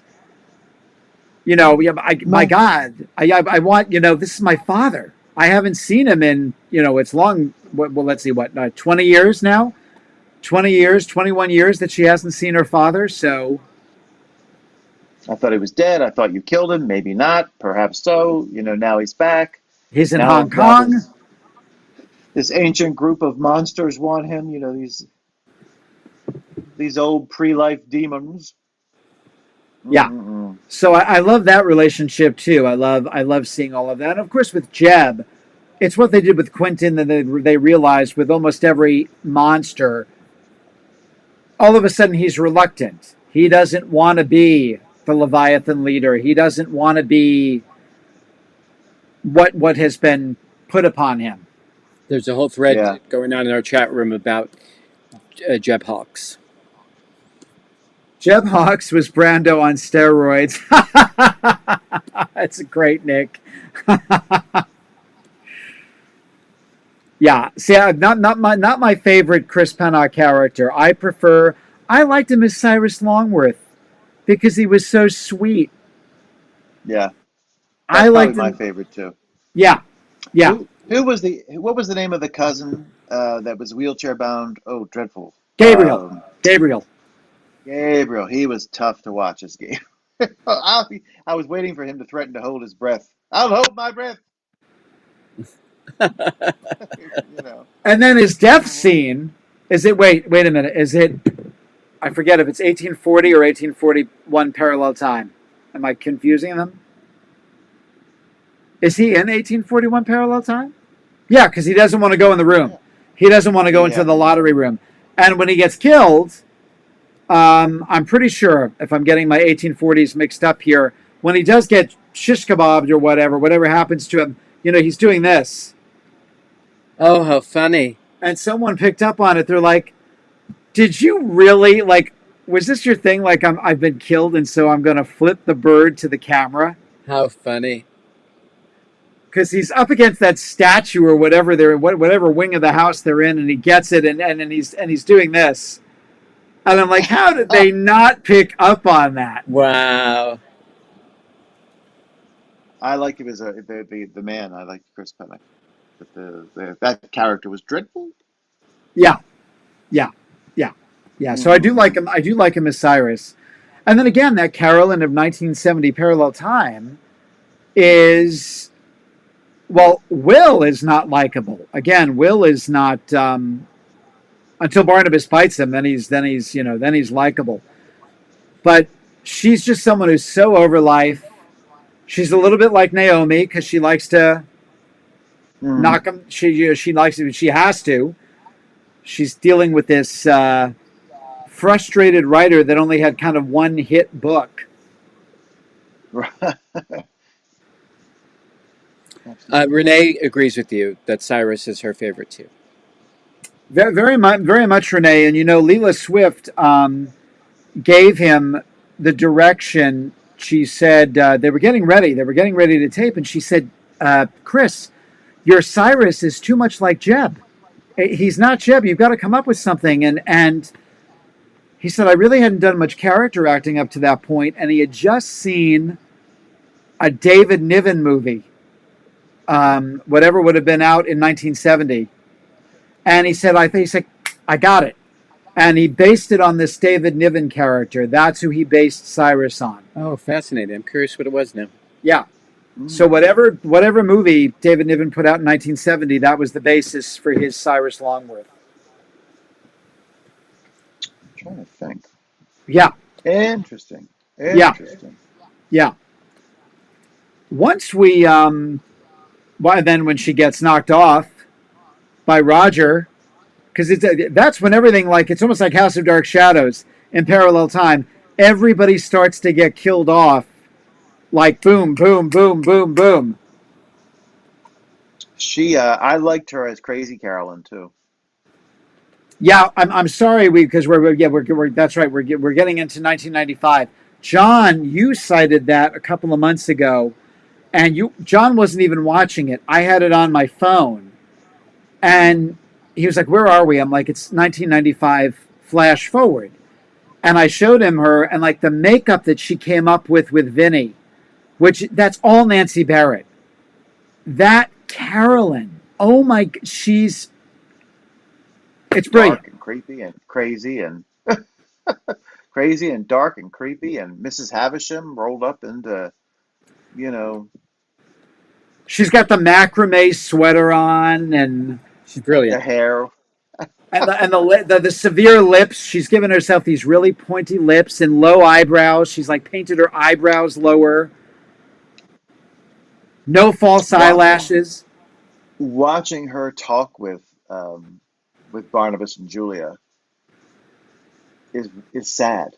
Yeah, You know, yeah. it's sad listening to her that conversation that they have when they see her in the house and they have that conversation with her. It's crazy to think. You know, it really does give you a nice impetus. You know, because they're trying to figure out what's going on again and why is everybody what has happened to everybody and all this and they have one other than Elliot other than Elliot they don't have much. You know, and they've got to try and get it out of Crazy Carolyn and oh wow. And like you said, she looks creepy and crazy and dark. There's something sinister about her. She That said I was crazy. I was crazy as a bed bug. yeah, they're all dead. Looking at the picture and And all of she that. said, "What is it?" Barnabas, he would tell us about 1970, and she goes, "Well, it was 20 years before, it's a great line. I can't get it right. I used to know it by heart. Tell us about 1970. Well, it was 20 years before 1995 and 20 years after. I don't know. And it's the way Nancy delivers it. It's a really, really great line. And her And they death cannot get scene, rid of her. Yeah, where she's sitting at she's sitting in the drawing room at the dilapidated table the wreckage. in the wreckage. That great Cy Thomasoff was looking at that the other night. I'm like, he really outdid himself. Oh, with the dilapidated great house. Oh Yeah, yeah. yeah. Hmm. And the echo, because there's no more roof. So the way they did the Right. sound so that the voices would reverberate. Yeah. Mm-mm-mm. Because Carlos. it's briefly they come back. Carrie Stokes is living with the family now, and they're trying to figure out the riddle. And then we're into 1840, and that's it. We never see Carolyn Stoddard again. Wow. Yep. Carolyn Stoddard Hawks. Right. Oh wow, that's true. They go and they have those little few moments of words with Miss Stokes. Who the hell are you? And then, oh wow, you really don't see her again. She gets enamored of oh, another character I liked, Renee, Chris Pennock, Sebastian, Sebastian Shaw. Sebastian Shaw, because he's really not a Hmm. bad he's not a bad guy. I mean, he's in Roxanne's thrall, as you would say, Right. Hmm. and when she sees him and she thinks it's Jeb, so DS, Right. and there's Oh my there's that God, what was his name? Roger. Oh God, from 1795. Peter And he Bradford. act. I am not Peter Bradford. Would you quit Listen, calling calm me down. that? Right. Right. So dark shadows, but we love Oh, it. when we get into that, Ned Stewart with his sister, because the way he handles this poor woman who's been in a coma, and it's creepy. It's really, I hate him. I hate. You mean the brother in Sabrina? yeah, Sabrina and her brother? I yeah, hate him. He is a yeah, douche to everybody who talks to him. Like, no matter who tries to talk to him, he is just a terrible human being. And to yeah, her, look at it. Look at the cat. Barnabas is like, yeah. you're upsetting her. Listen, Get I'm a out the cane. vampire. You're upsetting her. Get out the Mm-mm-mm. can. Yeah, it's really creepy. I mean, there's a lot of subtext there. There's a lot Oh, of yeah. subtext there. Yeah, as Ned Stewart. But yeah, that's it. Once they figure out the riddle, and then they get thrown into 1840. As I said, they come back. They've undone everything that Gerard did, and all we see is Elizabeth, and that's all, folks. That's crazy. Mm-mm-mm. And just not enough time for us to talk about how great she was as Pansy Faye, as Millicent. We've got that'll be a whole other show talking about those characters and again what she was as a character actress. Brilliant. Let me just say, in the audio dramas, she revisits uh, Millicent and Pansy Faye, and without a beat, without missing a beat, she uh, she hits those characters dead on, and she plays other characters in Yeah, the audio dramas. And honestly, I mean, with such precision and such skill and such ease, it's wild. She really is quite talented lady. yeah. So that's going to be a whole other episode, guys, where we'll delve into the many faces of Nancy Barrett, and uh, we'll go through all of those characters. I just really wanted to, but I love Carolyn, and again, as I said, it being today being Pride kickoff, you know, I look at Carolyn as I know for a fact that so many gay men in fandom love Carolyn again because she's so rebellious and so outrageous and would have anybody as her friend. I just think it fits so well that she would in the movie A Night of Dark Shadows, she's not playing Carolyn Stoddard but as oh gosh, Claire. There was a scene where it was cut where she's supposed to take Kate Jackson into town to meet with a very flamboyant gay clothes designer. So the character's name was Gregory, and I forget if Michael Stroka was supposed to play the character, but it was going to be a very over the top gay couturier in the village of Collinsport. So earlier today, in preparation for this, I asked AI, I asked ChatGPT who they thought the gay characters were on Dark Shadows, and it came back with, in no particular order, Count Petofi. Count Petofi, I think definitely Petofi. I think he, because everyone said Petofi.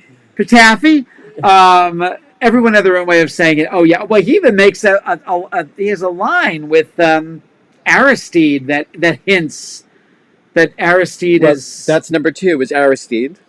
Yeah, Number 3 is Sebastian Shaw. I think Sebastian would have swung both ways. Yeah.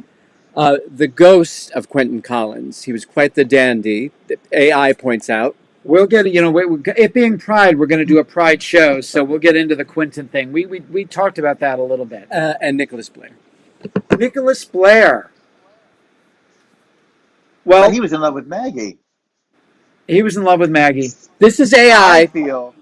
I think that Nicholas was a demon, so he would have gone both ways. I think he would have. I Anything really think he goes. would have. Yeah, I think Nicholas would have been fine with whatever was going down the pike. And definitely, God, because God love him, you couldn't hide it. I mean, and he died very early of diabetes. Craig Slocum, because Noah Gifford and Harry Johnson. Let's not go down that road.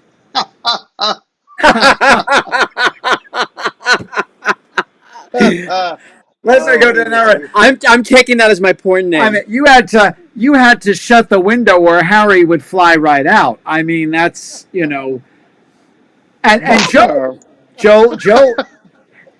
Joel Crothers got him the job because he was out of work. Oh, really? Yeah. Really? Yeah, he was a good friend of Joel's, and Joel went down and said, "Listen, he's a friend of mine," and so he got him the job. So what was I going to say? Did Carolyn have a thing with Quentin at all in the 70s? did Carolyn have a? I don't know why I keep and I don't know what I'm thinking about when I think this. Was there a brief? God, I'm trying to remember not the preamble, and then not in parallel time. Like when he came back and thought he was someone else. Well, right. He came back and he was run over. Barnabas runs him over. Yeah. And she runs out of the antique store, yeah. Because that's when he's Charles Grant, right? Right. Exactly. And Julia's like, he's Quentin Collins. or Douglas Grant, I forget. Yeah, I'm getting the names mixed up. Yeah. I don't know why I thought there was some small, brief kind of maybe crush. I don't doubt it. Along those lines. I don't doubt it that they played a flirtation. I don't doubt it at all. Yeah. Well, it's been a while. Books, there's all this about Elizabeth and Quentin, too. The way he held his gloves and said, "I don't go around drugging drinks." Oh, what you mean, Robbie? You mean Nicholas Blair? The way he held his... Robbie.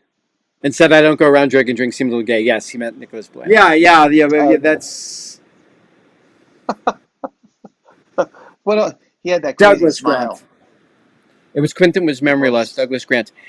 And by the way, thank you for that, Carla Hall, a new fan. Hey, Carla, we've got a newbie. Well, thank you. I hope you'll hit like and subscribe. And I want to thank all of you for joining us tonight. Again, we're Nancy. There's so many of these we'll be revisiting because not just the characters, but then particular relationships with characters and the actors themselves. And again, it being Pride Month, we are going to do a couple of Pride-related episodes throughout the month of June. So we'll be tackling that as well. And if you have any thoughts for episodes you'd like to see or things you'd like us to discuss, put them in the comments. Yeah. Afterwards, you can do that. Someone recommended, or you can email us at darkshadbros@gmail.com. There you go. Someone recommended the storylines and focusing on.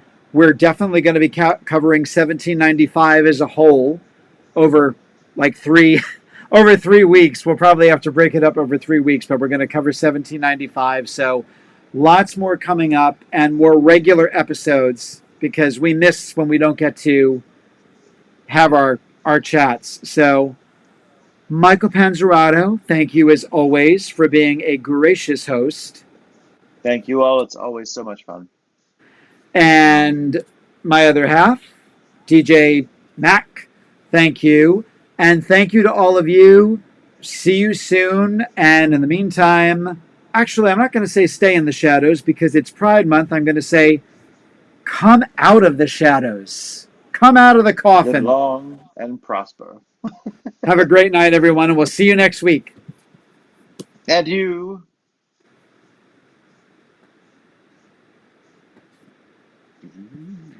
Well, somebody do something.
Another goodie, gentlemen.